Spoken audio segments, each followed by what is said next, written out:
আজকের ভিডিওটা একটু স্পেশাল। আমি এসেছি কিয়োটোর কাওরামাচির জনপ্রিয় মাবরুর রেস্টুরেন্টে। আজকে একটা দারুণ মুহূর্ত শেয়ার করছি আপনাদের সঙ্গে।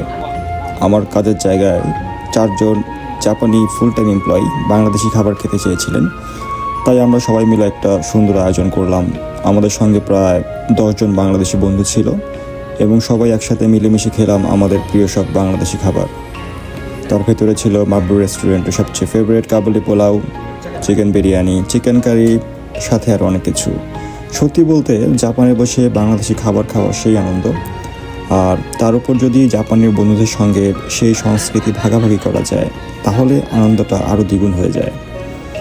সবাই খুব খুশি হয়েছে আশা করছি, বিশেষ করে আমার জাপানি কলিগরা। তারা বাংলাদেশের খাবার, আতিথেয়তা আর পরিবেশ উপভোগ করেছে পুরোপুরি। রেস্টুরেন্টের পর আমরা একটু হেঁটে বের হয়েছি কাওরামাচির রাস্তায়। চারপাশে ছড়িয়ে আছে সৌন্দর্যের এক অনন্য ছোঁয়া, সাকুরার মন ভরা রং আর মানুষের হাসি মুখ। প্রতিটি পায়ে চলার শব্দ, প্রতিটি হাসির আড়ালে লুকিয়ে আছে জীবনের আনন্দ, শান্তি আর প্রাকৃতিক ভালোবাসা।